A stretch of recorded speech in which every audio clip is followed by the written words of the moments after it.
نحمده ونصلي على رسوله الكريم اما بعد قال الامام حجۃ الاسلام شاہ ولی اللہ دہلوی باب سیاست المدینہ، یہ اس مبحث کا چھٹا باب ہے اور یہاں سے اتفاق ثالث قومی نظام حکومت کے بنیادی اساسی اصول، قاعدے اور ضابطے بیان کرنا شروع کیے گئے ہیں۔ ہم نے گزشتہ اتفاق ثانی کی بحث میں اس حقیقت کو سمجھا تھا کہ جب افراد کے درمیان باہمی تعلقات وجود میں آتے ہیں تو شاہ صاحب نے فرمایا تھا کہ وہاں 5 حکمتیں وجود میں آتی ہیں، جس میں گھریلو نظام، خاندانی فیملی سسٹم،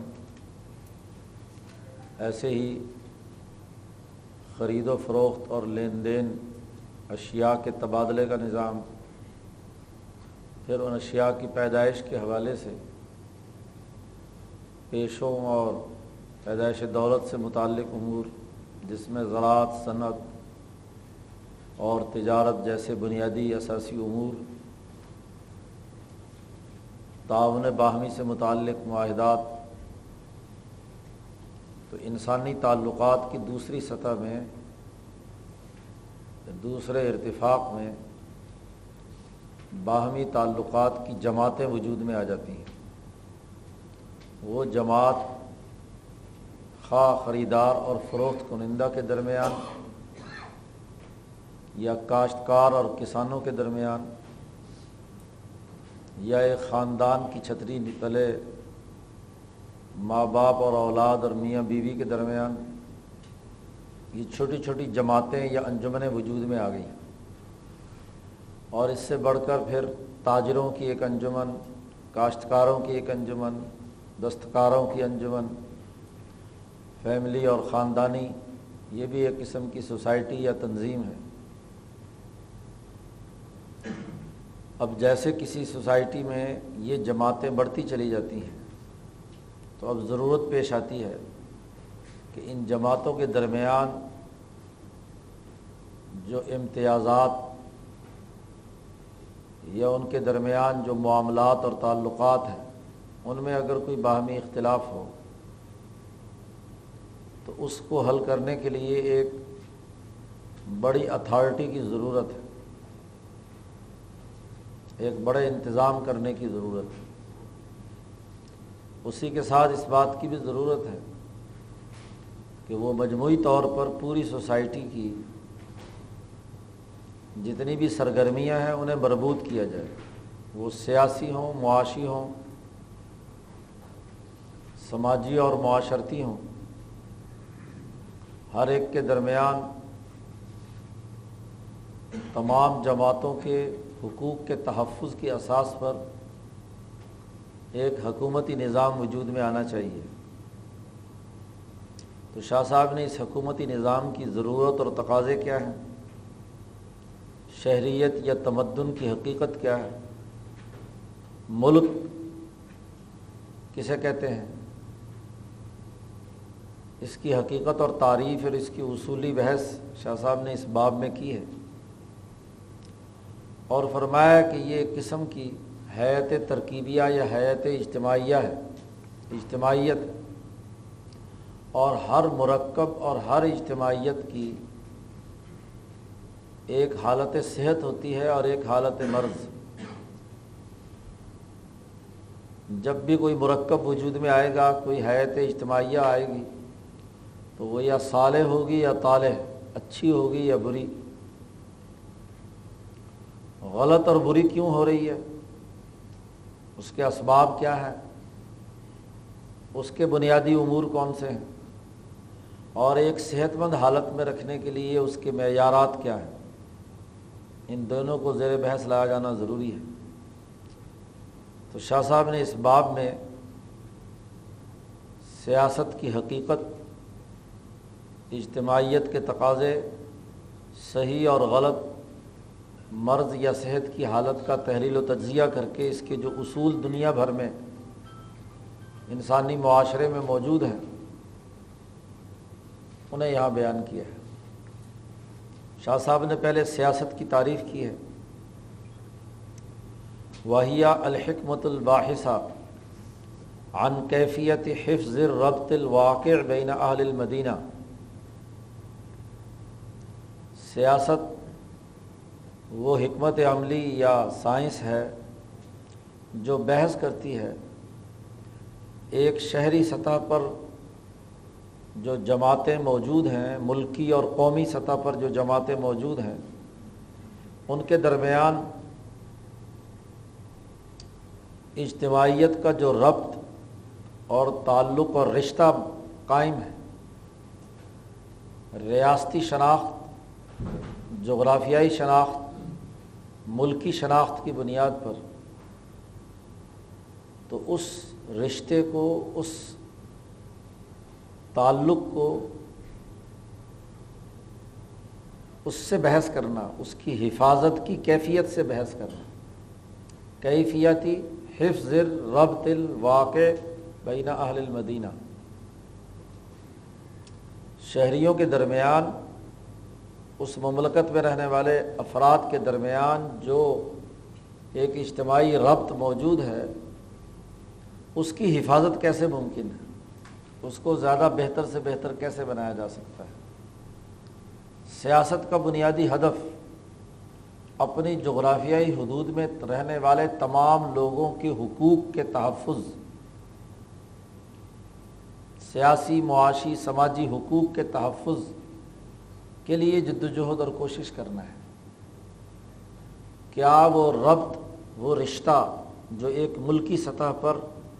بسنے والے تمام انسانوں کے درمیان ہے، وہ محفوظ اور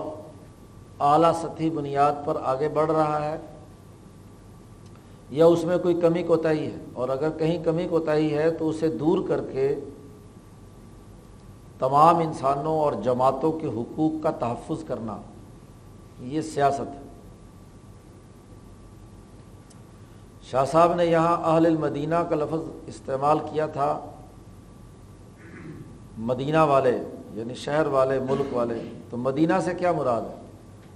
شاہ صاحب نے اس کی بھی تعریف کی ہے، اعنی، ملک کسے کہتے ہیں؟ اعنی بالمدینہ، میری مراد مدینہ اور مملکت سے یہ ہے کہ جماعات متقاربۃ تجری بینہم المعاملات ویکونون اہل منازل شتیٰ۔ مدینے سے مراد، ملک سے مراد ایک ایسی جماعت ہے جن کے درمیان معاملات، لین دین، تعلقات، ایک دوسرے سے کسی نہ کسی مرحلے پر کوئی نہ کوئی معاملہ، خرید و فروخت کا، لین دین کا، رہن سہن کا، راستے اور سڑک کا، سواریوں پہ آنے جانے کا، چلنے کا، وغیرہ وغیرہ، جن کے درمیان جاری ہیں، اور اسی تعلق کی وجہ سے وہ ایک دوسرے کے قریب ہیں، متقاربۃ، آپس میں ان کے درمیان قربت اور تعلق پایا جاتا ہے۔ سرحدیں ریاستوں کی جب بن جاتی ہیں تو ایک سرحد کے اس طرف والا فرد دوسرے فرد کے ساتھ رابطہ رکھنا قریبی طور پر ممکن نہیں ہوتا، وہاں کا نظم الگ اور یہاں کا نظم الگ، وہاں کی سرحد کے پار اور ریاست، ادھر اور ریاست۔ اب ایک ریاست میں رہنے والا ایک فرد اگر ایک سرحد کے کنارے پر موجود ہے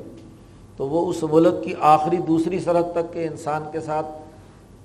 خرید و فروخت اور لین دین کے معاملات کر سکتا ہے، لیکن اپنے ساتھ والی ریاست کے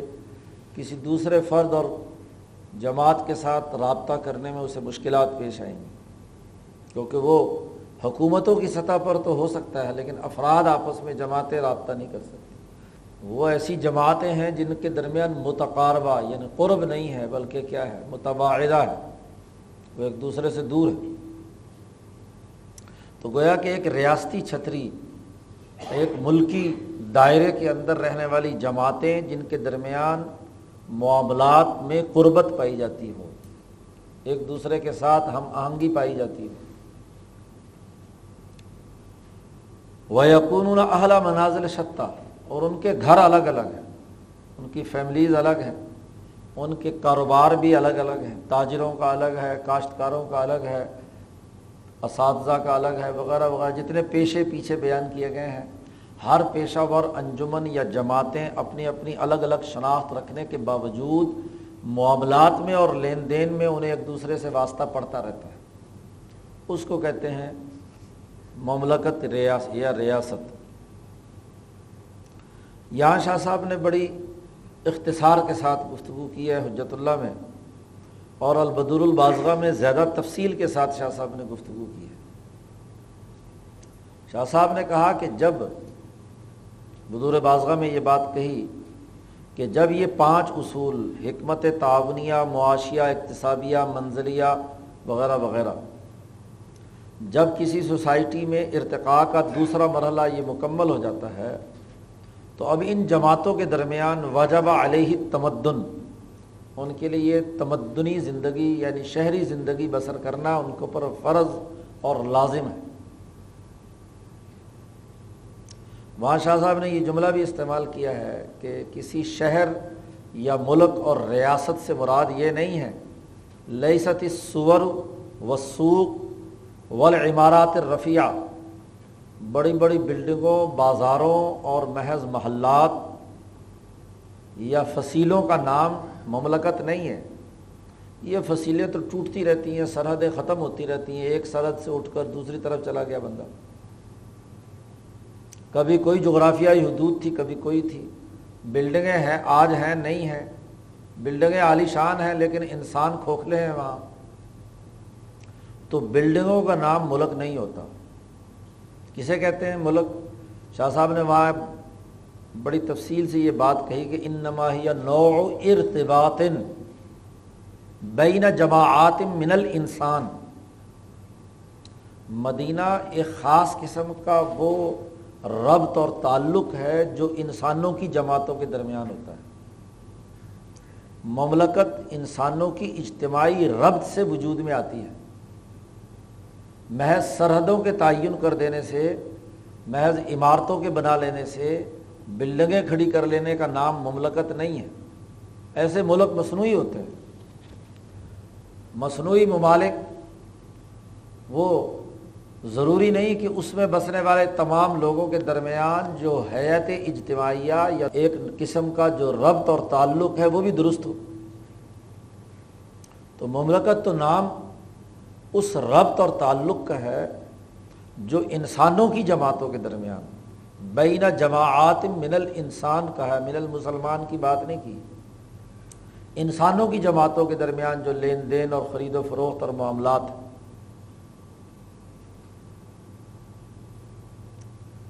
اب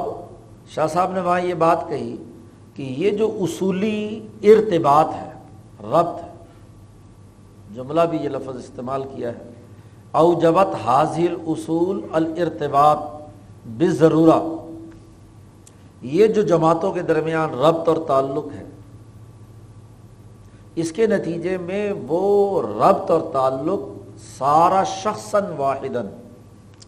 وہ ایک اپنا ایک تشخص قائم کر لیتا ہے، وہ بھی ایک شخص بنتا ہے۔ جیسے فرد ایک شخص تھا اور فرد سے مل کر بیوی، بچے، ایک فیملی سسٹم بنا، تو یہ شخص منزلی، گھریلو شخص، تشخص وجود میں آیا، وہ اس ربط کی بنیاد پر ایک شخص ہے۔ تاجروں کی انجمن بنی تو وہ ایک لیگل پرسن کے طور پر ایک شخص ہے۔ جی اسی طریقے سے کاشتکار، بہت سارے کاشتکار مل کر وہ ایک شخص ہے، ان کی ایک شخصی حالت، شخصاً واحداً۔ اور ایسے ہی ان تمام جماعتوں پر مشتمل جو اس جغرافیائی حدود میں بسنے والے لوگوں کے درمیان ربط اور تعلق قائم کیے ہوئے ہے، اصولی ارتباط بنائے ہوئے ہے، اس اصولی ارتباط کی وجہ سے وہ ملک بھی ایک شخص بن گیا، قانونی شخص بن گیا۔ اس شخص کی بھی ایک وحدت ہے، وہ ایک شخص ہے، اس کا تشخص ہے۔ اب اس ریاست کی اتھارٹی اس شخص کے نام پر ہے، اس مملکت کے نام کے ساتھ۔ اور جب وہ شخص واحد ہے تو ہر شخص کی ایک وحدت معنوی ہے، لہو وحدۃ معنویۃ۔ شاہ صاحب نے کہا وہاں حضور بازگاہ میں کہ وہ شخص ایک وحدت معنوی رکھتا ہے،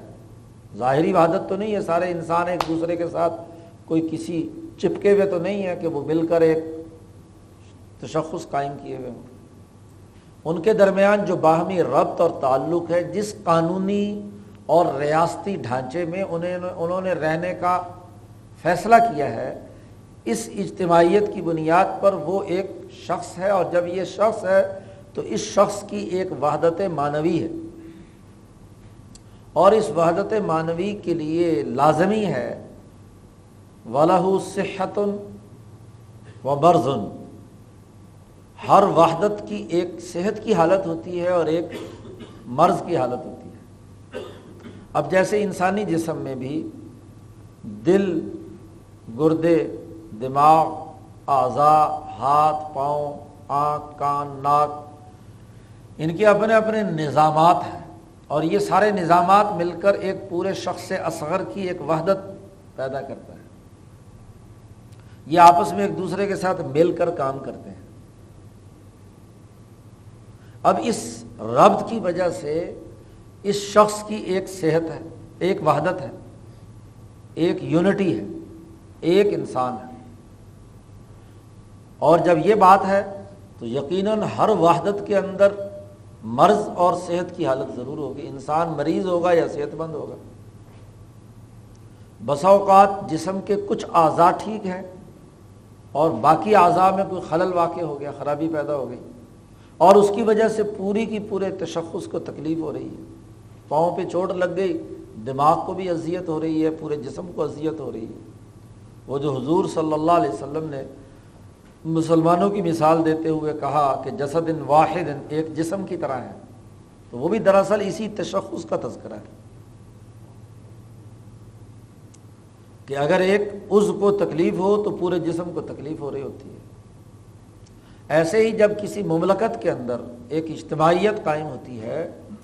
تو وہ اجتماعیت بھی ایک وحدت رکھتی ہے، اور اس وحدت کی ایک صحت کی حالت بھی ہے اور ایک مرض کی حالت بھی ہے۔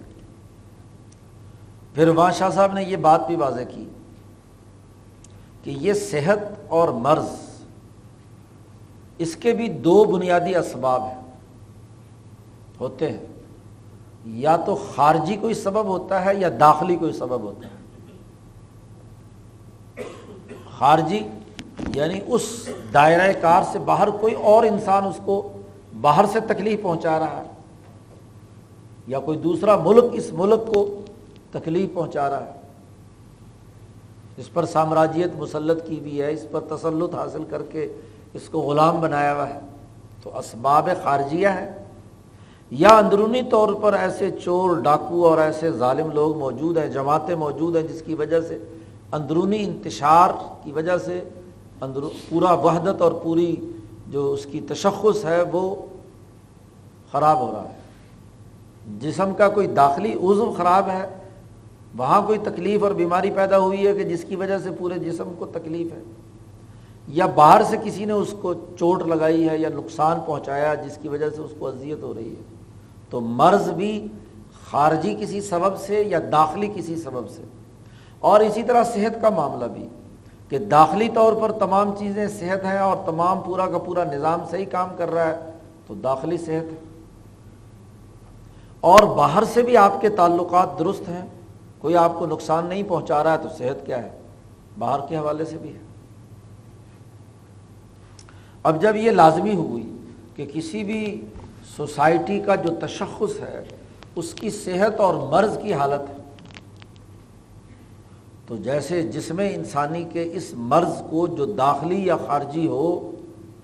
اس کے علاج کرنے کے لیے اور اس کی اس جسمانی ساخت کی حفاظت کے لیے ایک ڈاکٹر کی ضرورت پیش آتی ہے، ایک طبیب کی ضرورت پیش آتی ہے، ایک ایسی مینجمنٹ کی ضرورت پیش آتی ہے کہ باہر سے آنے والی کسی بھی زہریلی چیز کو جسم میں داخل نہ ہونے دے، اور جو جسم میں کوئی زہریلا مرض ہے تو اس کو اس جسم سے باہر نکال کر پھینکنے کا کام کرے۔ اور شاہ صاحب نے فرمایا کہ یہ جو طبیب ہے یا علاج اور معالجہ کرنے والا ہے کسی بھی ریاست کی وحدت کا اور اس کے تشخص کا، اس کے تمام امور کو سر انجام دینے کا وہ حکمران حکومت ہے، هو الامام۔ وہاں شاہ صاحب نے جملہ بولا ہے کہ هو الامام، وہ امام ہے، باعوانہ، اپنی کابینہ اور اپنے تمام سسٹم کے مددگاروں کے ساتھ، وزارت داخلہ، خارجہ، قضاء وغیرہ وغیرہ، اس کی تفصیلات آگے آ رہی ہیں۔ اس کی بڑی بنیادی ذمہ داری یہ ہے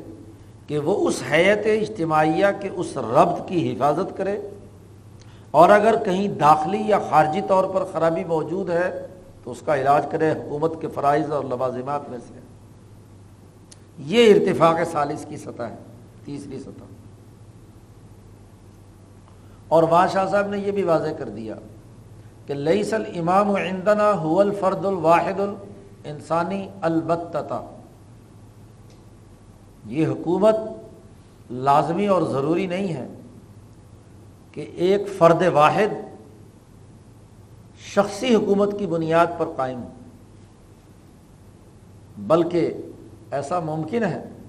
کہ اجتماع عقلاء القوم و مبرزیہم، قوم کے عقل مند اور منتخب لوگوں کی اجتماعیت اس امامت کے فرائض سر انجام دے۔ اس کی تفصیل تو اگلے باب میں جہاں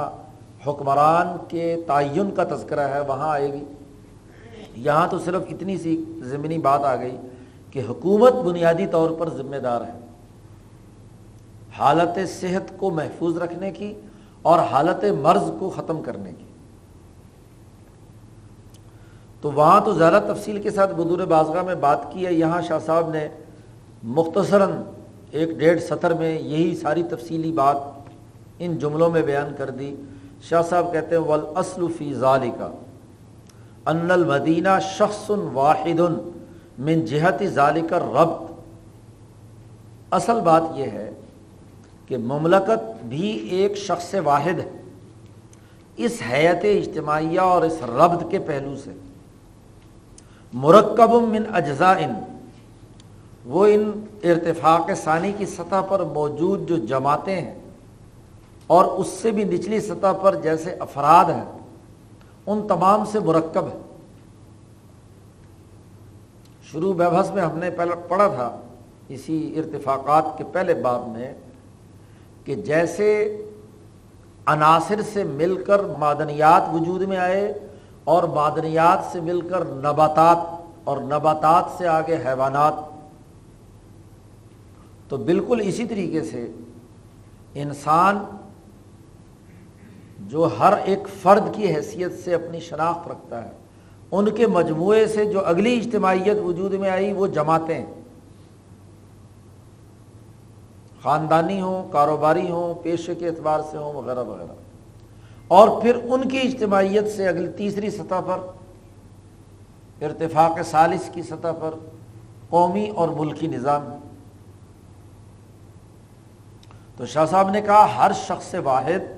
مرکب من اجزاء و ہیئت اجتماعیت، ایک اجتماعی شکل و صورت رکھتی ہے، وکل مرکب یمکن ان یلحقہ خلل فی مادتہ او صورتہ، ہر مرکب اس میں یہ بات بالکل ممکن ہے کہ اس کے بنیادی مادے یا اجزاء میں یا ان کی اجتماعیت سے جو شکل و صورت اجتماعی بنی ہے اس میں کوئی خلل پیدا ہو جائے، اختلال پیدا ہو جائے، خرابی پیدا ہو جائے، اور اس خلل کی وجہ سے یلحقہ مرض، اس کو ایک مرض کی حالت لاحق ہو جائے، بیمار پڑ جائے۔ وہ کیا مطلب ہے مرض سے مراد یہاں کسی مملکت کا؟ اعنی، شاہ صاحب کہتے ہیں میری مراد اس مرض سے یہ ہے کہ حالتاً غیرہا الیق بہ باعتبار نوعہ، کہ ایسی حالت جو اس تشخص کے لائق تھی، اس قومی ریاست اور مملکت کے تمام لوگوں کے تحفظ کے لیے ضروری تھی اس حالت سے ہٹ کر پست ترین حالت پر چلی جائے تو اس کو مرض کہتے ہیں. یہ مرض وصحت اور صحت کی حالت اس کو لاحق ہو جائے. اور صحت کی حالت کیا ہے؟ اے حالتاً تحسنہ وتجملہ، ایسی حالت جو اس پورے مملکت کو خوبصورت بنائے اور اس کو حب جمال کے تناظر میں تجمل بنائے اور سنوارے، خوبصورتی پیدا کرے. اس ملک کی تمام شعبوں میں ایسی خوبصورتی اور ترقی یافتہ شکل ہو کہ وہ دنیا میں لوگ اس کو اس کی تحسین کریں اور اس کی خوبصورتی کا اقرار کریں. تو جب ملو، یہ صحت کی حالت ہے. جب ارتفاق ثالث کی سطح پر یا کسی ملکی اور ریاستی سطح پر جو حیات اجتماعیہ ہے اس کے درمیان جو باہمی ربط انسانوں کا ہے اس کی صحت کی حالت ہونا ضروری ہے. اب یہ صحت کیسے پیدا ہوگی؟ وہاں شاہ صاحب نے اس کے لیے جملہ استعمال کیا تھا کہ اس کے لیے ایک امام کی ضرورت ہے، ایک حکمران کی ضرورت ہے. یہاں شاہ صاحب اسی کو سمجھانے کے لیے اگلی بات بیان کر رہے ہیں. وَلَمَّا كَانَتِ الْمَدِينَةُ ذات اجتماع عظیم، یہ جو مدینہ اور مملکت ہے یہ ایک بہت بڑا اجتماع ہے. ظاہر ہے تاجروں، کاشتکاروں، کسانوں، خاندانوں، کافی انسان، بہت بڑا اجتماع ہوتا ہے. لا يمكن ان يتفق رأيهم جميعا على حفظ السنة العادلہ، عدل و انصاف کے طریقہ کار کی حفاظت پر تمام لوگوں کی رائے کا متفقہ طور پر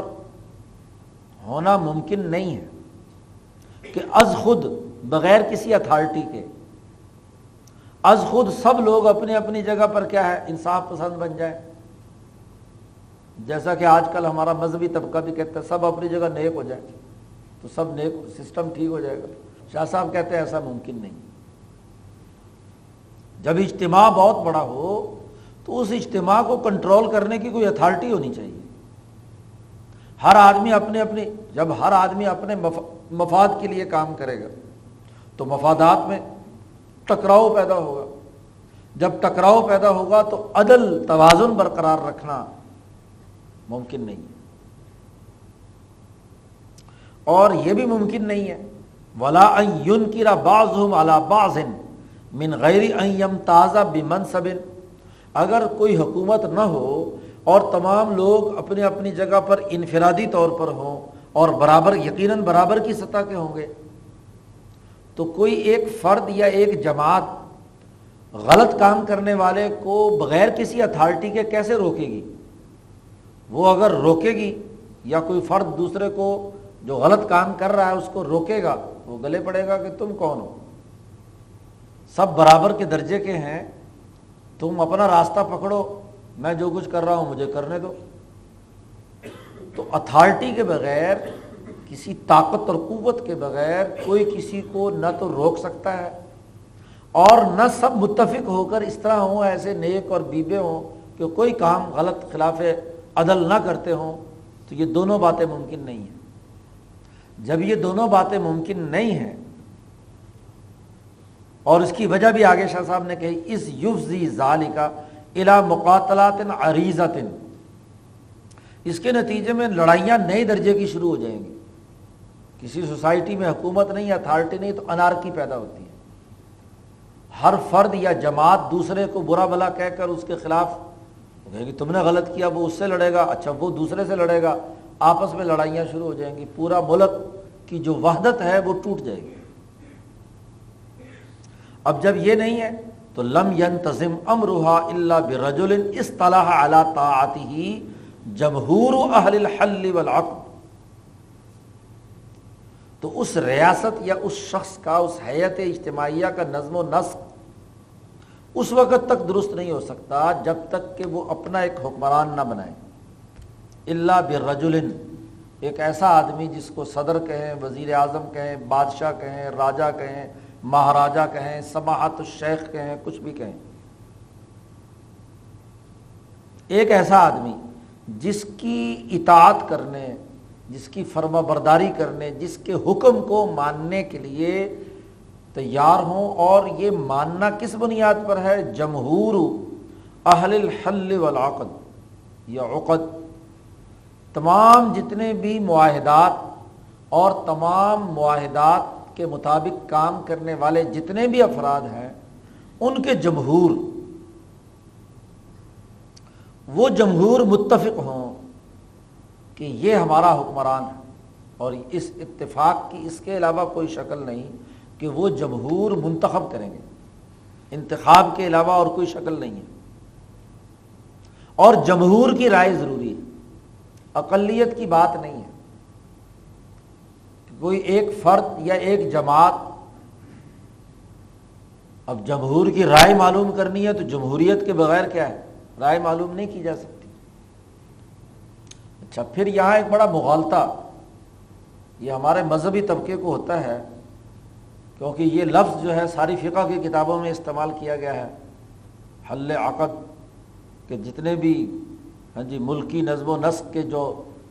پڑھے لکھے لوگ ہیں، اس کی ترجمہ اور تشریح کی جاتی ہے کہ جو معاملات کو کھولتے اور باندھتے ہیں۔ اب لفظ دو استعمال کیے ہیں کہ کوئی معاہدہ آپ نے کیا، عقد، عقدت ان کی جمع ہے، مثلا کسی خریدار نے کسی فروخت کنندہ کے ساتھ ایک معاہدہ لین دین کا کیا، ایک جماعت نے دوسری جماعت کے ساتھ معاہدہ کیا، تو یہ جتنے معاہدات ہیں یہ تو عقد کے اندر شامل ہے، اور معاہدہ جب پایا تکمیل کو پہنچ گیا اور دونوں الگ الگ ہو گئے، معاہدے میں تو دو بن جاتے ہیں، اور اس کے بعد دوسرا مرحلہ ہوتا ہے کہ وہ کیا ہے، معاہدہ مکمل ہو گیا تو اب حلال ہو گیا ان کے لیے معاملہ، یعنی یہ معاہدہ پایا تکمیل کو پہنچ گیا تو ظاہر ہے کہ دونوں، وہ بھی آزاد ہو گیا، وہ بھی آزاد ہو گیا۔ اب یہ لوگ کون ہوتے ہیں معاملات میں؟ تاجر ہوں گے، کاشتکار ہوں گے، مزدور اور کسان ہوں گے، عام افراد ہوں گے، یہ صرف جو ذہین اور اعلیٰ انسان ہے وہی ہوتا ہے۔ یہاں کہا جاتا ہے کہ خاص قسم کی جو اشرافیہ ہے، پڑھے لکھے ہوں، ڈگری ہولڈر ہوں، فلاں ہوں، وہ اگر نمائندے بنیں گے ان کی جمہور کی رائے کا اعتبار ہوگا، عام آدمی کو ووٹ کا حق نہیں ہونا چاہیے۔ اب مزدور کو کیا پتا، بھائی مزدور کیا کسی معاہدے میں بندھتا ہے یا نہیں، سوسائٹی میں وہ کسی معاہدے کا حصہ ہوتا ہے یا نہیں، وہ کسی فیکٹری میں کام کرتا ہے، کسی زمین پر کام کرتا ہے، اور جب وہ وہاں کرتا ہے تو کسی معاہدے کے تحت کرتا ہے، تو اہل عقد میں سے کیوں نہیں ہوا وہ؟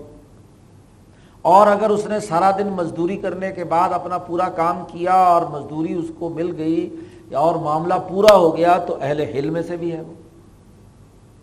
جو اس نے ذمہ داری اٹھائی تھی سارا دن وہ کی، تو وہ کیوں شامل نہیں ہے اس مملکت کے نظام میں؟ یہ جو خود ساختہ تشریح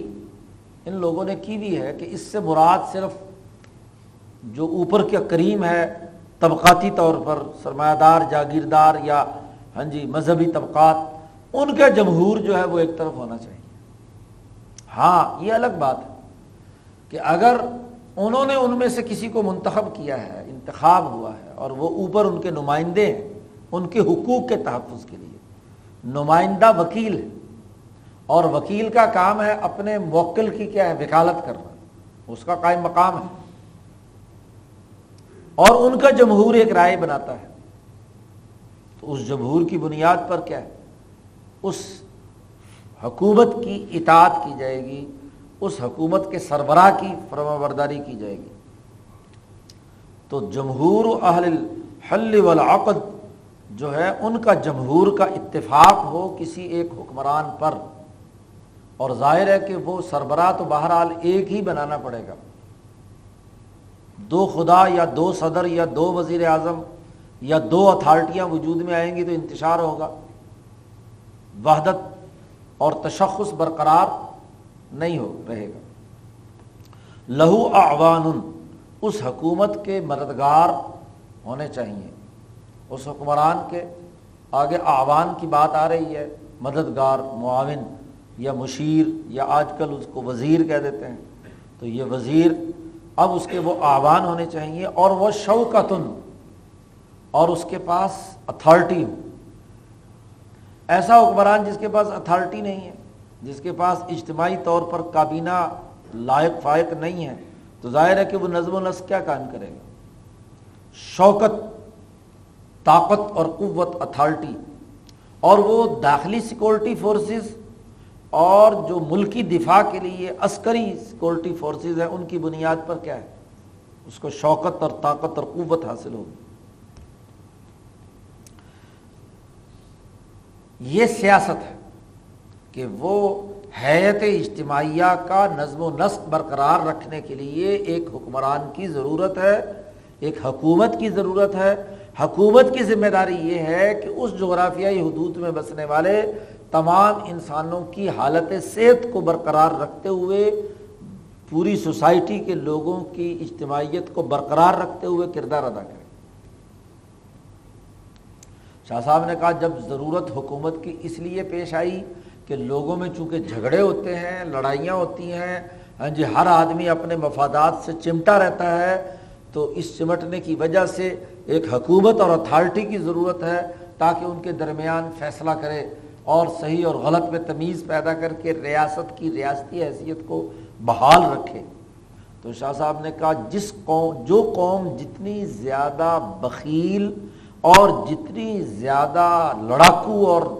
ایک دوسرے کی قتل و غارت گری کے درپے ہوگی، اتنا ہی اس قوم کو زیادہ بڑی سیاست کی ضرورت پیش آئے گی۔ جملہ ہے من کان اشح و احد و اجرا علی القتل والغصب فهو اشد حاجۃ الی السیاسہ۔ جو قوم بھی اس کے اندر اشح، زیادہ بخیل لوگ ہیں، زیادہ سرمایہ پرست ہیں، زیادہ دولت کے پجاری موجود ہیں، شح سے ہے، بخل، پیسہ جوڑ جوڑ کر رکھنا، اپنی ذاتی انفرادیت اور اس کو برقرار رکھنا، سرمایہ پرستی یا جاگیرداری کا مرض کا ہونا، تو دولت پر تسلط کرنے والے زیادہ ہیں جہاں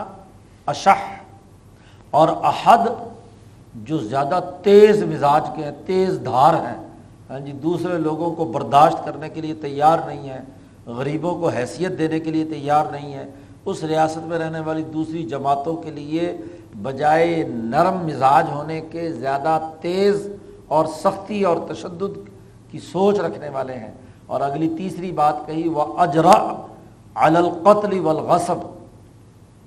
لوگوں کا مال غصب کرنے اور انسانوں کو قتل کرنے پہ زیادہ جری ہیں، جرت، بس بات بات پہ بندہ مار دیتے ہیں۔ تو قتل و غارت گری جس جگہ پر زیادہ ہو، انسان مرتے ہوں، جہاں غضب زیادہ ہو، جہاں بخل اور سرمایہ پرستی زیادہ ہو، فَهُوَ أَشَدُّ حَاجَةً إِلَى السِّيَاسَةِ، ان کو اتنی بڑی سیاسی طاقت اور اتھارٹی اور حکومت کی ضرورت ہوتی ہے جو ان کو نتھ ڈال کے رکھے، ان قاتلوں کو، ان لٹیروں کو، ان سرمایہ پرستوں کو، تاکہ وہ سوسائٹی کے باقی مظلوم اور کمزور انسانوں کے حقوق غصب نہ کر سکیں۔ جہاں جس ملک اور ریاست کے اندر لوگ شریف ہیں،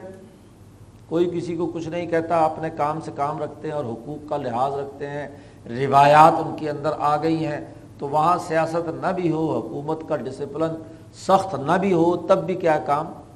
چل جاتا ہے۔ اب شاہ صاحب نے یہ بنیادی بات، سیاست کی تعریف، سیاست کی ضرورت اور اس میں حکومت کا بنیادی کردار، یہ متعین کرنے کے بعد اب شاہ صاحب نے کہا کہ ہر ریاست اور ہر مملکت کی کچھ حالت صحت ہوتی ہے، کچھ حالت مرض ہوتی ہے۔ تو یہاں شاہ صاحب نے فہرست بنائی ہے کہ بڑی بڑی بنیادی خرابیاں کسی بھی ریاست میں کون کون سی ہو سکتی ہیں۔ من الخلل، کسی بھی ریاست اور مملکت کے اندر سب سے بڑا خلل، بہت بڑا ترین خلل یہ ہے، نمبر ایک جس کو شاہ صاحب نے کہا ہے وہ یہ کہ ان تجتمع انفس شریرۃ، کوئی انسانیت دشمن شریر قسم کے لوگ وہ اپنی اجتماعیت قائم کر لیں، مافیا بن جائے ان کا، سرمایہ داروں کا، جاگیرداروں کا، لٹیروں کا، ڈاکوؤں کا، قاتلوں کا، انفس و شریرہ کا اجتماع ہو جائے۔ اکیلا ایک چور ہے، چلو اس کا مقابلہ تو کیا جا سکتا ہے، لیکن یہ سارے چور مل کر ایک جماعت بنا لیں، چوروں اور ڈاکوؤں کی ایک اجتماعیت قائم ہو جائے، یا فرقہ پرستی کی انفس شریرہ، اور نہ صرف وہ جمع ہو جائیں بلکہ وہ اتنی طاقت پکڑ لیں، لہم منعۃ و شوکۃ، انہوں نے ایک فوج اکٹھی کر لی ہو، اپنے ماننے والوں کی، ایک لٹیروں کی ایک کیا ہے ساتھ اجتماعیت اکٹھی کر کے ایک طاقت پیدا کر لی ہو، شوکت بھی۔ علی اتباع الہوا، ذاتی خواہشات کی اتباع پر مفاد پرست بہت سارے لوگ ان کے گرد جمع ہو کر ایک ٹولہ لوٹنے والوں کا وہاں ہو جائے، اور ورفض السنت العادلہ، جو عدل و انصاف کا بنیادی قانون اور ضابطہ مسلمہ ہے تمام انسانیت میں، اس کو توڑنے پر ان کی وہ اجتماعیت قائم ہو جائے۔ اس کی بنیاد ہی سوسائٹی میں دو بنیادی کام کہے، خواہش پرست اور سوسائٹی کا جو اجتماعی قانون ہے عدل و انصاف کا، اس کو توڑنے کے لیے وہ اجتماعیت وجود میں آ جائے۔ اور یہ جو توڑنے کا کام یہ جماعت کرتی ہے، اما طمعا فی اموال الناس، یا تو ان کو یہ لالچ ہوتا ہے کہ لوگوں کے مال لوٹنے ہیں، اور وہ پورا جتھا بن کر وہم قطاع الطریق، وہ جو راستے میں ڈاکہ ڈالتے ہیں، قافلے جا رہے ہیں، افراد سفر کر رہے ہیں تو راستہ روکتے ہیں، بسوں کی بسیں لوٹتے ہیں، انسانوں کو مارتے ہیں، ہاں جی، قتل و غارت گری کا ارتکاب کرتے ہیں، مال کی وجہ سے مال چھینتے ہیں، قافلے کو کملا کر کے بھیج دیتے ہیں۔ او اضرارا لہم، یا ان کو نقصان پہنچاتے ہیں کسی غصے، کسی حسد اور کینہ، یا اس لیے کہ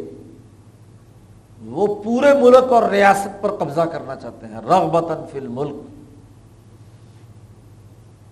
فَيَحْتَاجُ فِي ذَلِكَ إِلَى جَمْعِ رِجَالٍ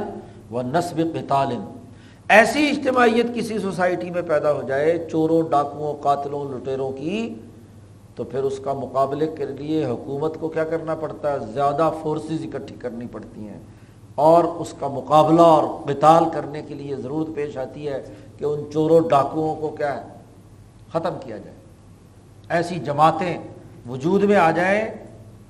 اکیلا فرد چور ڈاکو ہو تو اس کا تو انتظام کیا جا سکتا ہے، لیکن جب پورا مافیا وجود میں آ جائے لوٹ کھسوٹ کرنے والوں کا،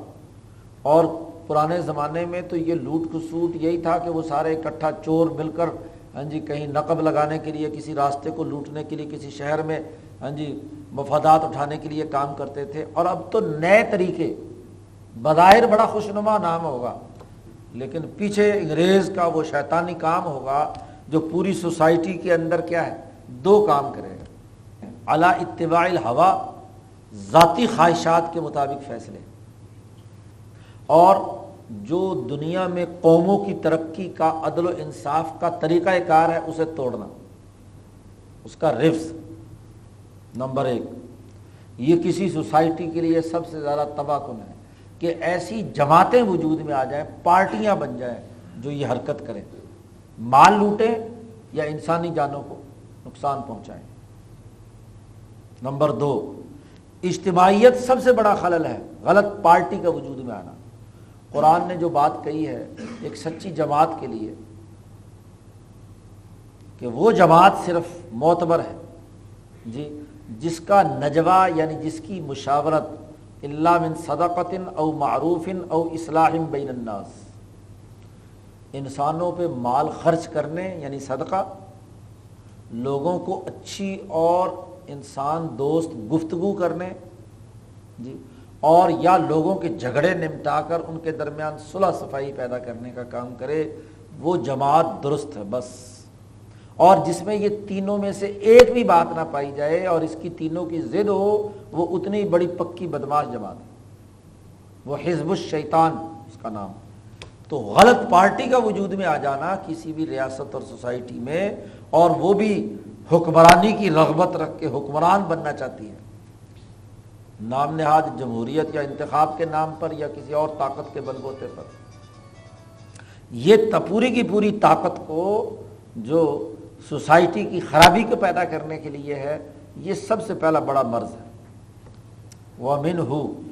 نمبر 2 اصابت ظالم انسانا، ایک انسان ہے صرف اور وہ ظلم کر رہا ہے، کسی دوسرے انسان کو قتل کر دیا، کسی کو زخمی کر دیا، کسی کو چوٹ لگائی. ایک صورت تو یہ ہے کہ اس ظالم نے کسی دوسرے انسان کو نقصان پہنچایا، یا اس فرد نے کسی دوسرے انسان کی ذات کو نہیں، اس کے گھر والوں کو، اس کی بیوی پر حملہ آور ہو گیا، اس کی بیٹیوں پہ حملہ آور لالچ اور خواہش رکھی، ان کی بہنوں پر، یا کسی دوسرے خاندان اور فیملی کے دوسرے افراد کو بچہ اغوا کر لیا وغیرہ وغیرہ. بِأَن يُزَاحِمَ عَلَى زَوْجَتِهِ أَوْ يَطْمَعَ فِي بَنَاتِهِ وَأَخَوَاتِهِ بِغَيْرِ حَقٍّ، بغیر کسی حق کے کسی کی لڑکیوں پر نظر رکھنا، بیوی پر نظر رکھنا، اس کے لیے حرکت کرنا. اور تیسری شکل ہے أَوْ فِي مَالِهِ،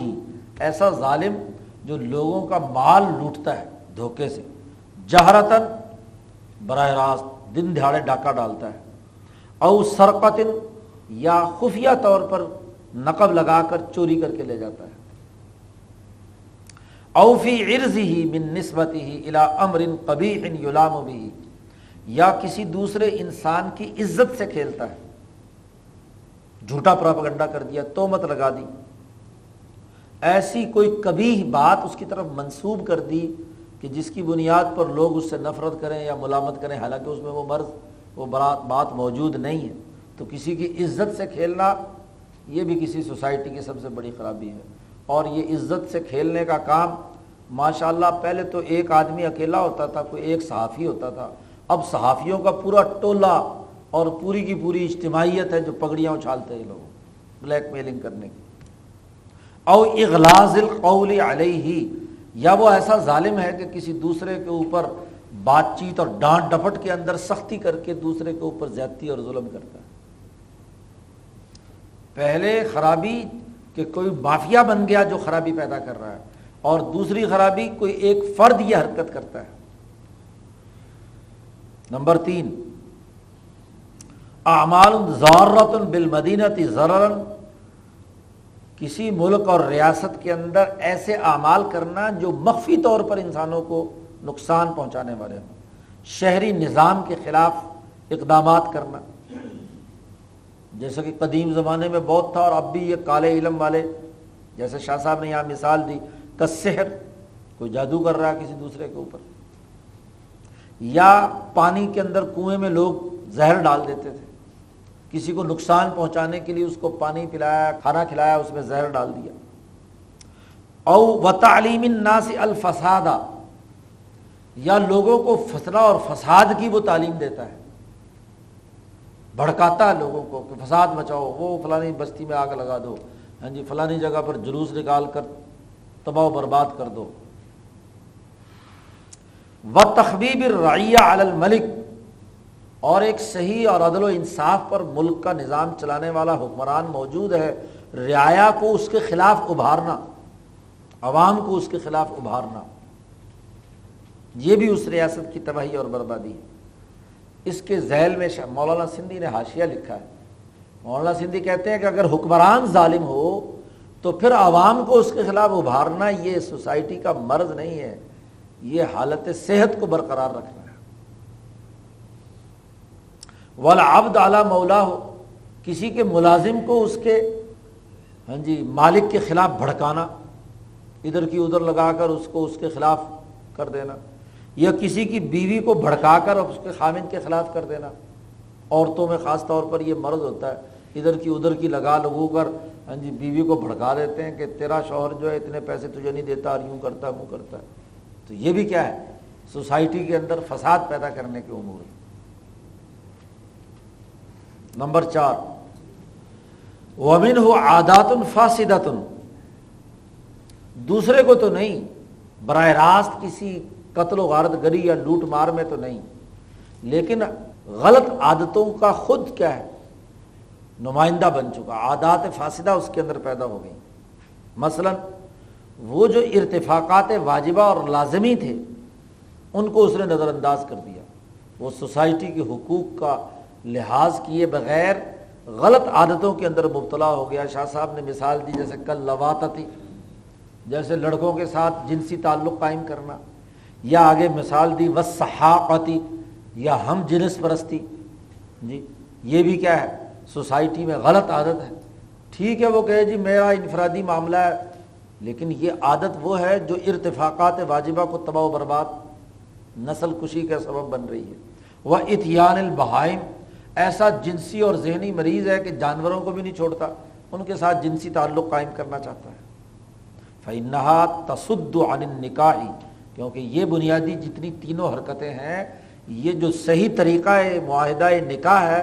اس کے راستے کی رکاوٹیں ہیں۔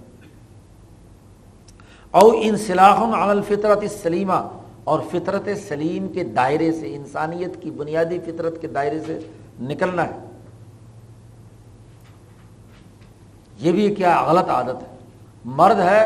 عورت بنا پھرتا ہے، عورتوں کا لباس پہنا ہوا ہے، عورتوں کی طرح زنفوں کی طرح چلتا پھرتا ہے، تو ظاہر ہے فطرت انسانی سلیم۔ عورت ہے مردوں کی طرح جی لباس پہنتی ہے اور مرد بنی پھرتی ہے، تو ظاہر ہے کہ اپنی ساخت اور صلاحیت سے ہٹ کر مصنوعی طور پر بتکلف کوئی حالت اختیار کرنا غلط عادت ہے۔ او حدوث لمنازعات عریضۃ، یا لمبے چوڑے جھگڑے پیدا کرنے والی عادتیں اختیار کرنا، کل مزاحمت علی الموطوۃ من غیر اختصاص بہا، جی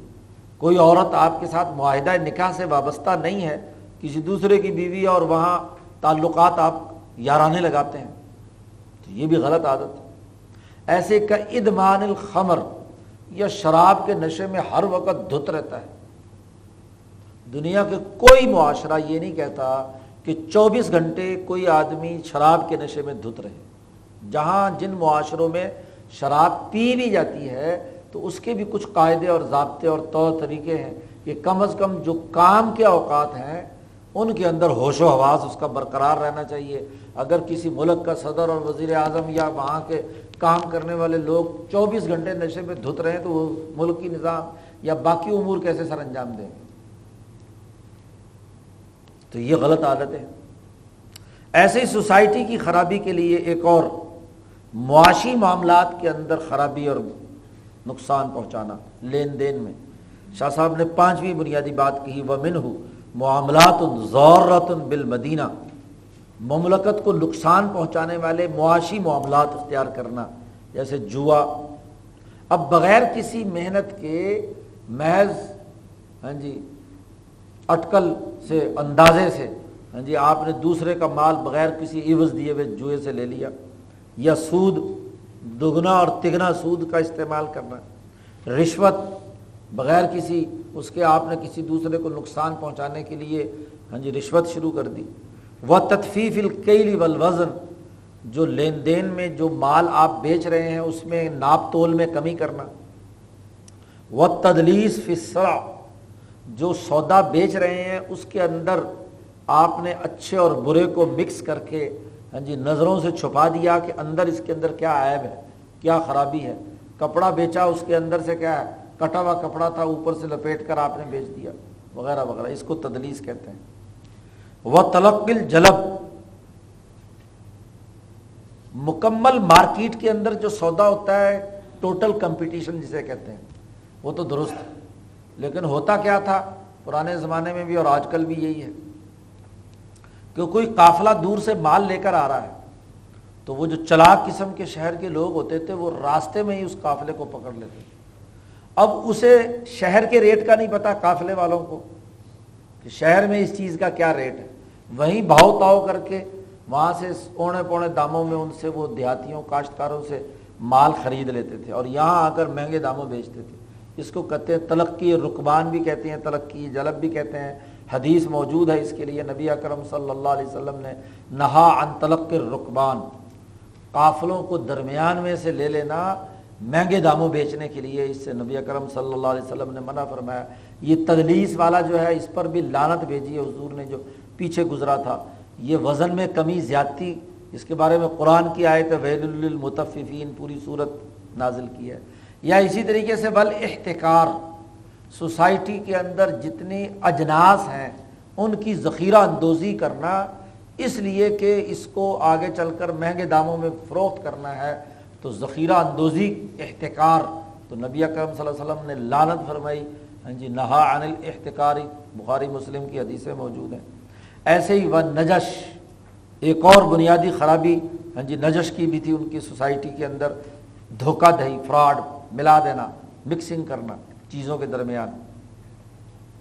زیادہ بڑھ کر ہاں جی اس کے اندر چیز کے اندر کوئی چیز ملاوٹ کر دینا، یا سمن کے اندر، قیمت کے اندر غبن فاحش جسے کہتے ہیں. 2 روپے کی چیز تھی اس کو 10 روپے میں بنا کر بیچ دیا، پرافٹ کا کوئی حد اور کوئی ریشو نہیں ہے. تو نبی اکرم صلی اللہ علیہ وسلم کی تمام احادیث اس حوالے سے موجود ہے، اور دنیا کے ہر مہذب معاملے اور معاشرے میں یہ سوسائٹی کی خرابیوں میں شمار ہوتا ہے. نمبر 6 شاہ صاحب نے کہا عدالتی نظام کی خرابیاں، اس پر ذکر کیا. خصومات مشکلات، ایسے جھگڑے جس میں اشتباہ ہے کہ سچا ان میں سے کون ہے. بظاہر وہ دعویٰ کرتا ہے کہ میں نے ایسا کیا تھا، دوسرا مدعی ہاں جی مدعا علیہ اور دعویٰ کرتا ہے. اب وہاں اشکال پیدا ہو گیا، اشتباہ پیدا ہو گیا. یہ جو سوسائٹی کے اندر اس طرح کا جھگڑے اور لڑائیاں ہیں، یتمسک فیہا کل بشبہۃ، ہر ایک فرد شبہے کو بنیاد بنا کر دوسرے سے لڑائی جھگڑا کر رہا ہے. آج سے 3000 سال پرانا جو بالکل ہی دیہاتی قسم کا زمانہ تھا، تو یہ اس ارتفاق رابع کو لوٹا کر دوبارہ دیہاتی زندگی میں لے جانے کی احمقانہ کوشش کرنا، یہ تو خود اس ریاستی نظام کے لیے بڑا ظلم ہے. اس کے اڑوس پڑوس میں تو سارے کے سارے کیا ہوں، ترقی یافتہ ملک ہوں، اور وہ جائے دوبارہ دیہاتی زندگی کی طرف. تو شہری آبادی کا دیہات کی طرف منتقل ہو جانا، دیہاتی پن اختیار کرنا، گنوار پن اختیار کرنا، یہ بھی سوسائٹی کا فساد ہے. اس کو تو ارتقاء کے اگلے مرحلے میں جانا ہے، نہ یہ کہ وہ ارتقاء کے پچھلے مرحلے میں رجت پسندی کا شکار ہو جائے. تو شہری زندگی سے واپس لوٹ کر رجت پسندی کی سوچ رکھنا، یہ بھی سوسائٹی کا فساد ہے. او یتمدنوا فی غیر حاضل مدینہ، یا پورے ملک اور ریاست کا تمدن اور لوگوں کا جو نظام ہے، تہذیب و ثقافت یا رہن سہن ہے، اس کو چھوڑ کر اعلیٰ ترین پرتعیش تمدن کسی دوسری قوم کی نقل کرتے ہوئے جانا. ہو تو پوری سوسائٹی کے لیے ہو، نہیں ہے تو اس میں کچھ لوگ جو ہے ایسا تمدن اختیار کریں، ایسا تعیش پسندانہ ماحول پیدا کریں کہ جو اس ریاست یا اس دائرے کی اجتماعیت سے میل نہیں کھاتا. تو ظاہر ہے کہ جب اس تکلف میں پڑیں گے تو اس کے لیے اخراجات بھی اتنے ہی اونچے کرنے پڑیں گے نا. اتنے زیادہ کیا ہے، لوٹ کھسوٹ کی اور اس کی ضرورت ہوگی. اب ہمارا حکمران طبقہ امریکہ اور برطانیہ کے 150 200 250 سال کی ترقی یافتہ حالت ہے، جس کے لیے ان کے پاس وسائل موجود ہیں. وہ اتنی مہنگی گھڑی پہننا چاہتا ہے، اتنا اچھا اور عمدہ برانڈڈ لباس پہننا چاہتا ہے، ویسے ویسے شاہی محلات بنانا چاہتا ہے. تو ملک اور قوم پر ٹیکس لگا کر ہوگا نا، لوگوں پر ظلم کر کے ہوگا، نہ یہ کہ وہ کیا ہے نیچرل طریقے سے کیا ہے ترقی کا عمل ہے. ترقی تو وہ جو ساری پوری کی پوری حیات اجتماعیہ کے لیے ہو، وہ درست ہے.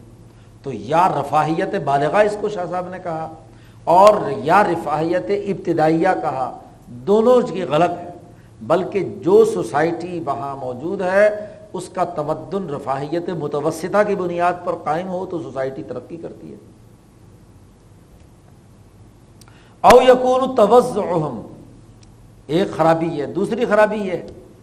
او یکون توزعهم فی الاقبال علی الاکساب بحیث یضر بالمدینہ. شاہ صاحب نے کہا یا یہ کہ وہ سوسائٹی کے پیشوں میں پیشوں کی تقسیم غیر منصفانہ ہو جائے، اس طریقے سے کہ وہ پوری ریاست کو نقصان پہنچائے. پیشہ جائز ہے، تاجر ہے، زراعت پیشہ ہے،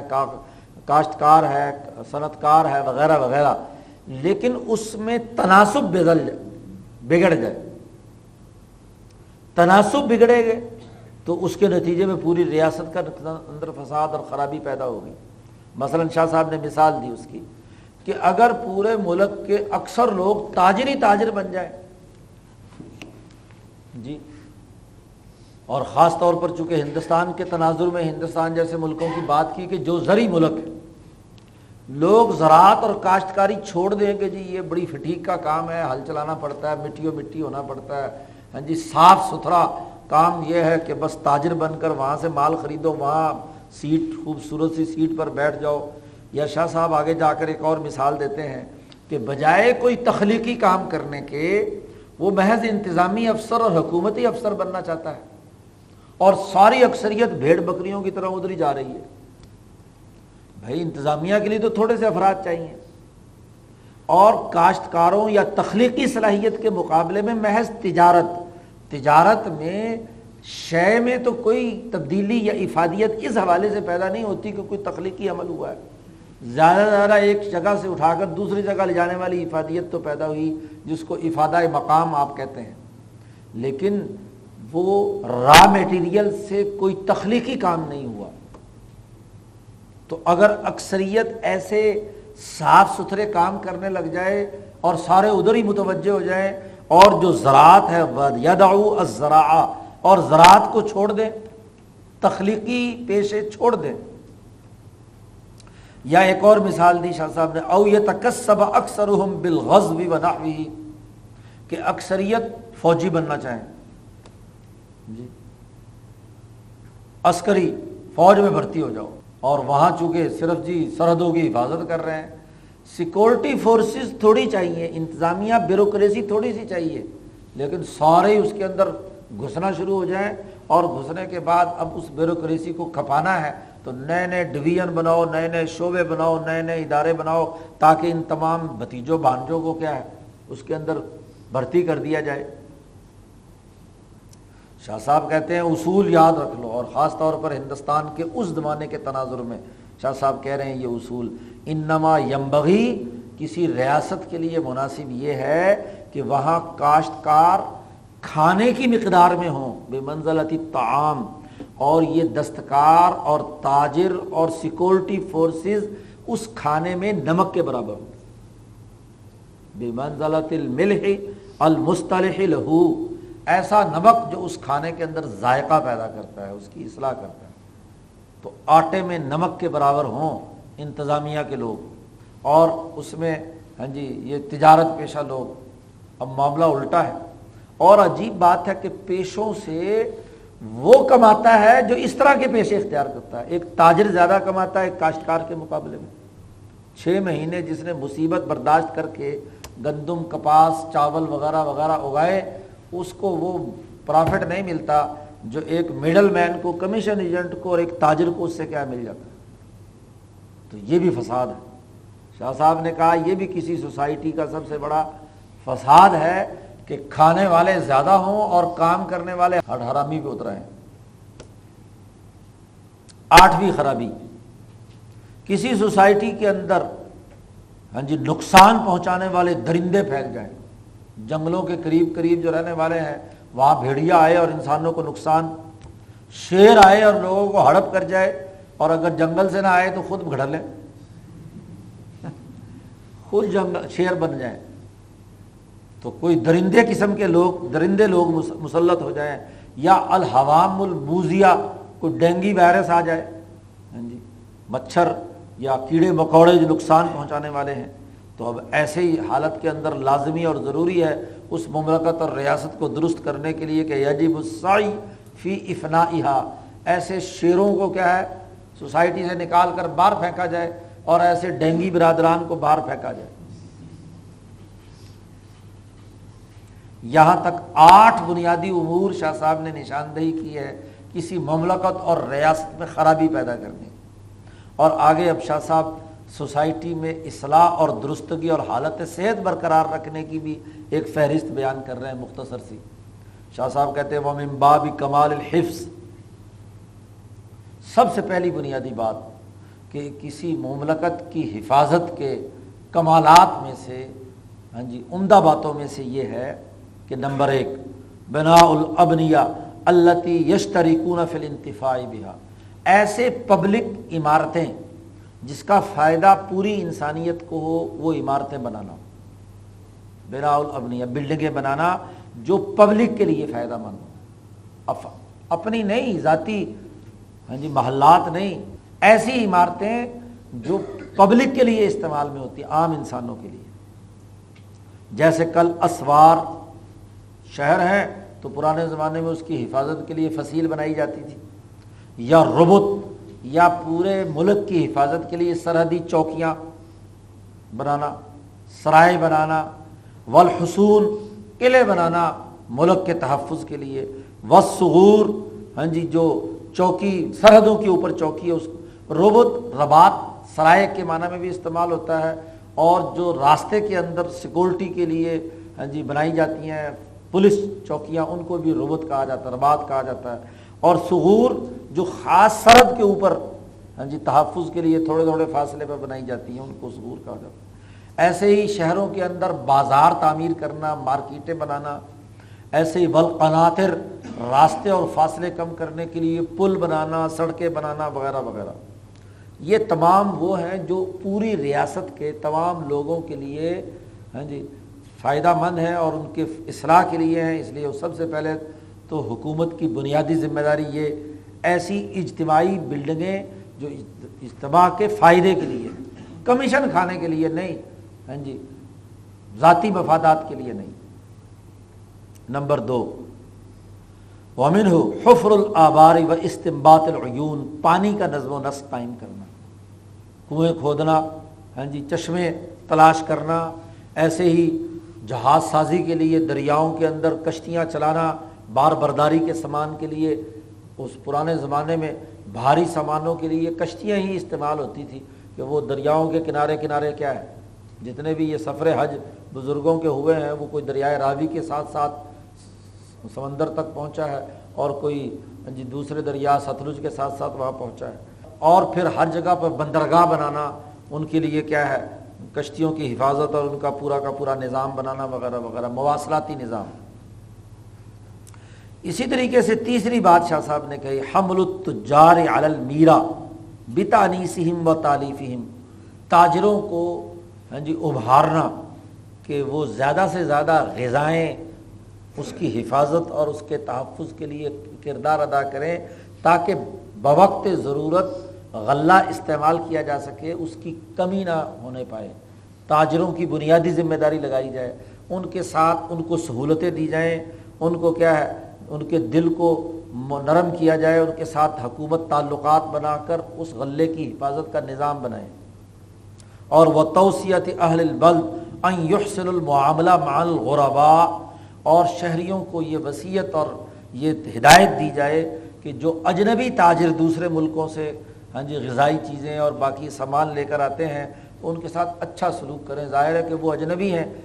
دوسری جگہ سے آئے ہیں، تو ان کے کاروبار میں ان کے ساتھ گھپلا کرنا یا نقصان پہنچانا یا ان کو یہ پورے کے پورے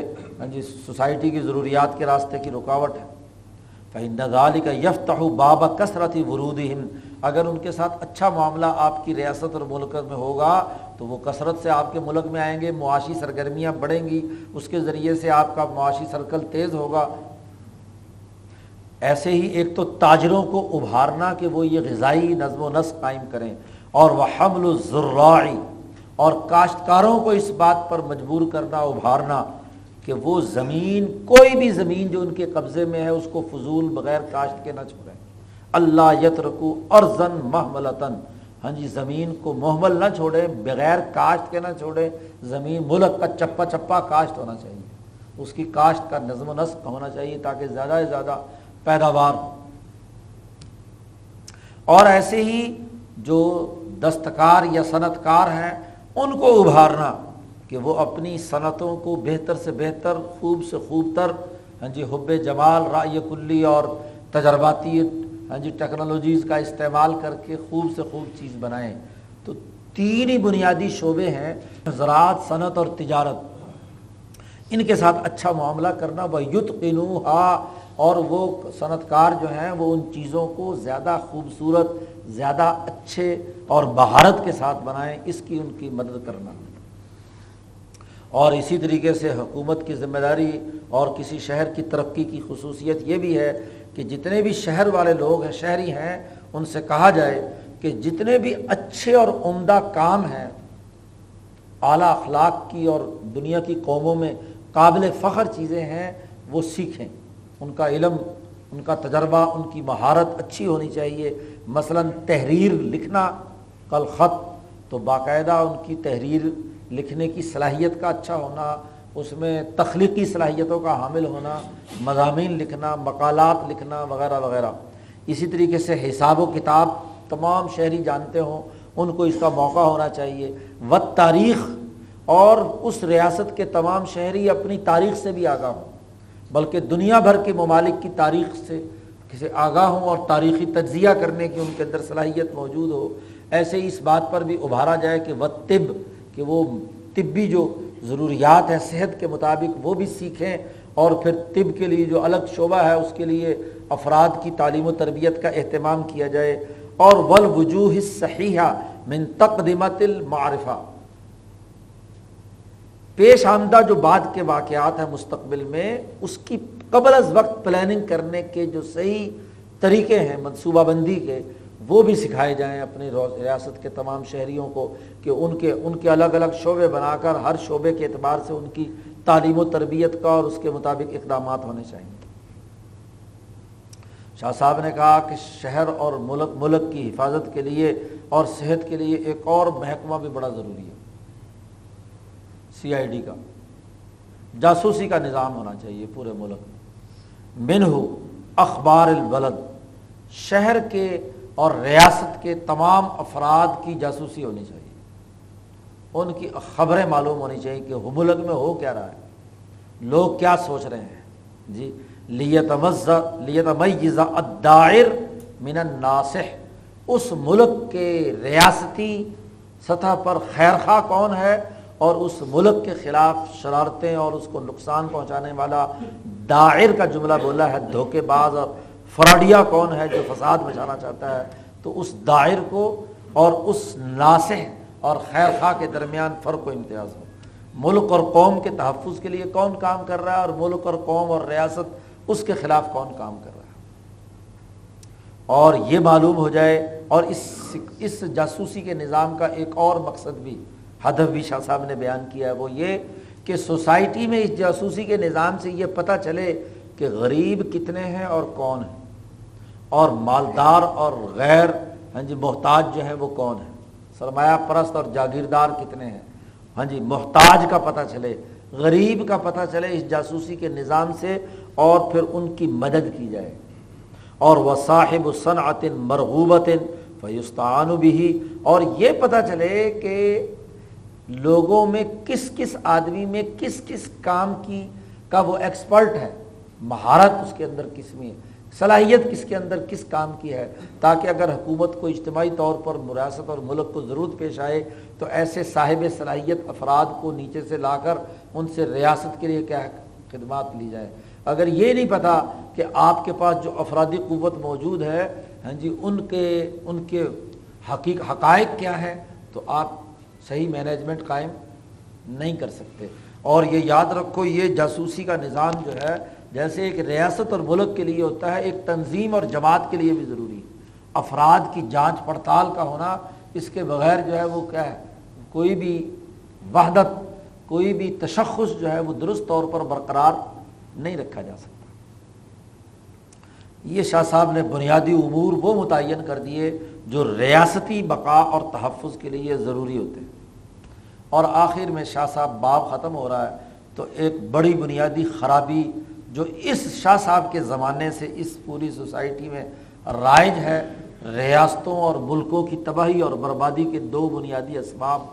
جو عام طور پر ہم شاہ صاحب کے حوالے سے سنتے رہتے ہیں، وہ شاہ صاحب نے یہاں واضح کیے ہیں۔ غالب سبب خراب البلدان فی ھذا الزمان شیئان، اس زمانے میں ریاستوں اور ملکوں کی خراب حالت کے دو بنیادی سبب ہیں۔ خراب البلدان، ہاں جی ملکوں اور شہروں کی خرابی کے دو بنیادی اسباب ہیں۔ نمبر ایک تضییقہم علی بیت المال۔ شاہ صاحب اپنے زمانے میں دلی کا نقشہ کھینچ گئے، اس اجتماعیت کا جو مغل سلطنت میں پیدا ہو چکی تھی۔ سب سے پہلی خرابی کیا ہے کہ سارے لوگ مل کر ملکی قومی خزانے کے اوپر چڑھ دوڑے، تنگی پیدا کریں، سب کے سب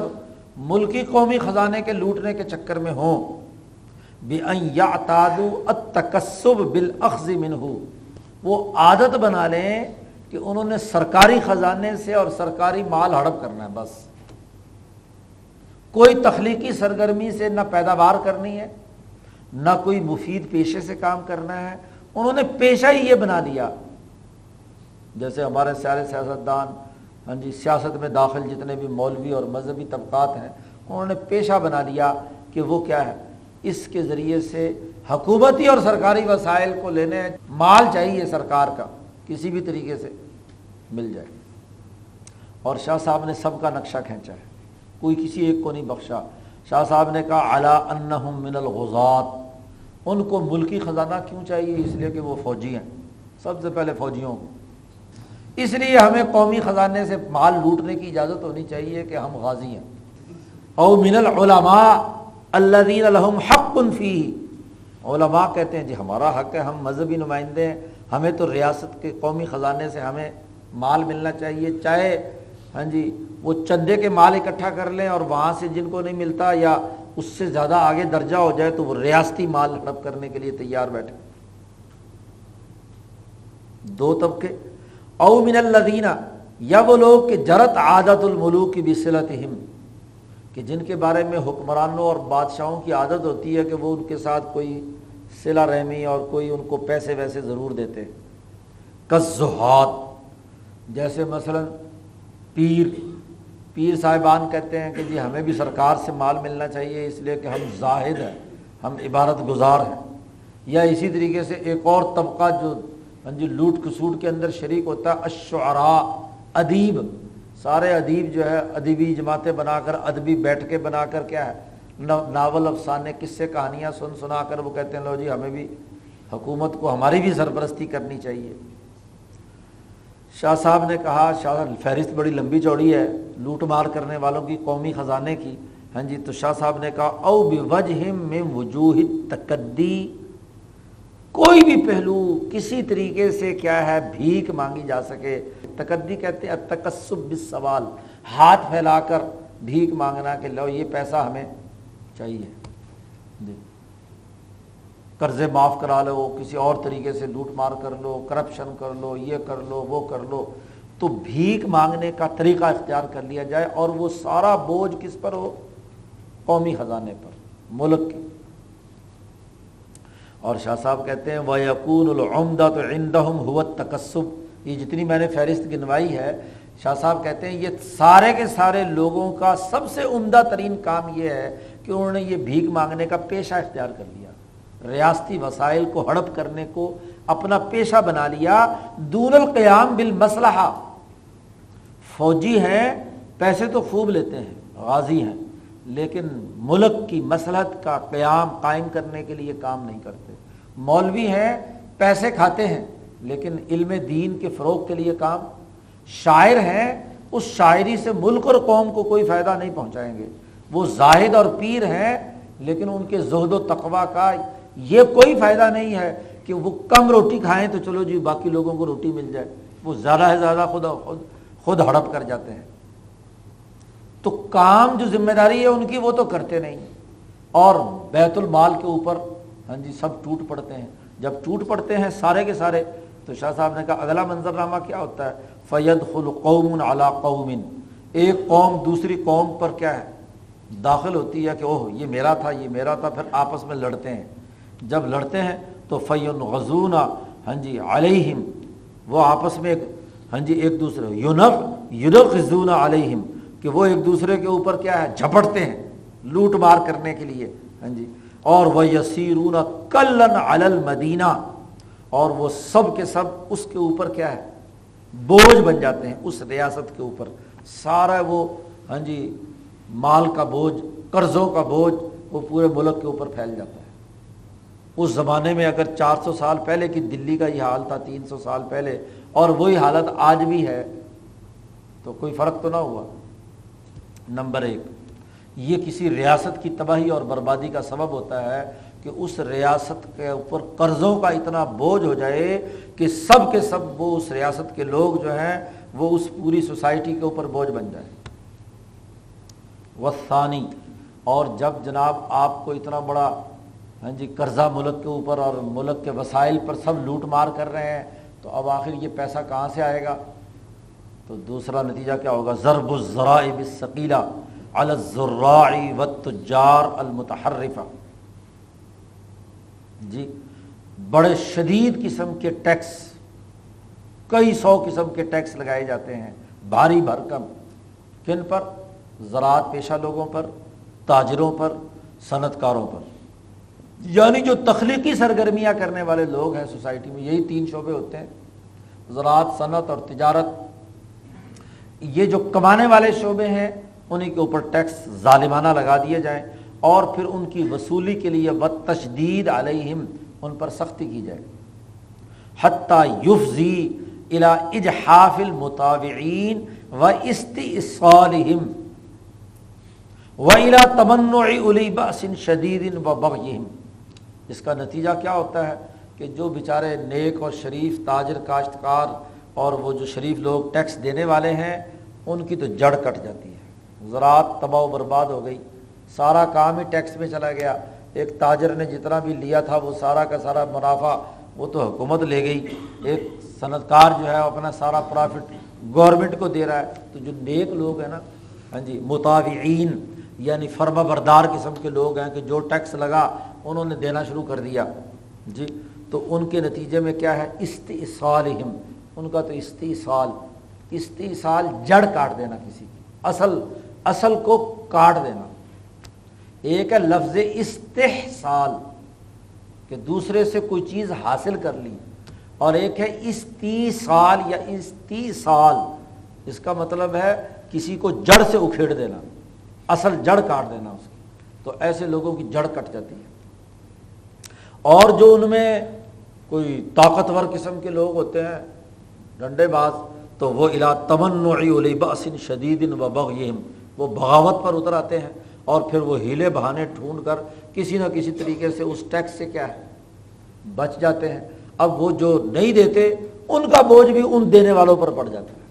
تو شریف پستے رہتے ہیں، اور جو طاقتور قسم کے ہیلے باز ہیں یا لڑائی جھگڑے کرنے والے ہیں یا مقابلے میں انہوں نے اپنی کوئی فورسز بنا لی ہیں، اپنا مافیا بنا لیا ہے، تو وہ دھڑلے کے ساتھ وہ کوئی ٹیکس، ایک ٹیڈی پیسہ بھی ٹیکس کا نہیں دیتے۔ شاہ صاحب نے کہا کہ کوئی بھی ریاست 2 بنیادی امور کی بنیاد پر درست رہتی ہے۔ انما تصلح المدینہ بالجبایت الیسیرہ، ملکی ریاست ہلکے ٹیکس سے چلتی ہے، جبایت الیسیرہ، بہت آسان سا ٹیکس ہونا چاہیے اور سب لوگوں کو دینا چاہیے، مقدار ہو جس سے ریاست کا نظم و نسق صحیح طریقے سے چلے، تاکہ کاشتکار، زراعت، تمام پیشے اپنی اپنی جگہ پر ترقی کریں۔ اور دوسرا اقامت الحفظہ، ملکی نظم و نسق قائم کرنے والی بیوروکریسی، انتظامیہ یا حکمران طبقہ بقدر ضرورت کے مطابق ہونا چاہیے، ضرورت سے زائد انتظامیہ کے اندر بھرتی یا خزانے پر لوٹ مار کرنے والے لوگوں کی بھرتی وہ نہیں ہونی چاہیے۔ سارے شاعروں، تاجروں، مولویوں اور فوج کی بھی اتنی ضرورت ہے جتنی ریاست کی حفاظت کے لیے ہے، بیوروکریسی بھی اتنی ہونی چاہیے جو ملک کے نظم و نسق چلانے کے لیے لازمی اور ناگزیر ہے۔ تو جتنی انتظامیہ کم سے کم ہوگی، کیبنٹ اور کابینہ چھوٹی ہوگی، اتنا ہی ملک صحیح چلے گا۔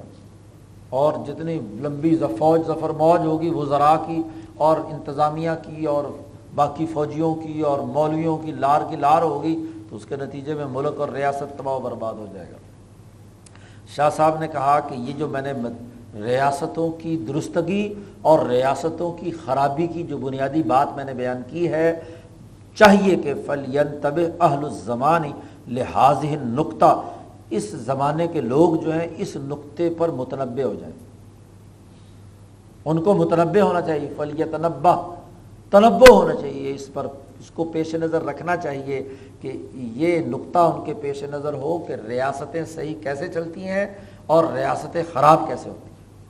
تو بڑی دو ہی چیزیں بیان کی ہیں، سیاستدان اور حکمرانی کا طبقہ جو ہے وہ لوٹ کسوٹ والا بن جائے، بوجھ بن جائے، اور ظالمانہ ٹیکس لگا دیے جائیں عوام کے اوپر۔ شاہ صاحب ساری بات کر کے کہتے ہیں واللہ عالم،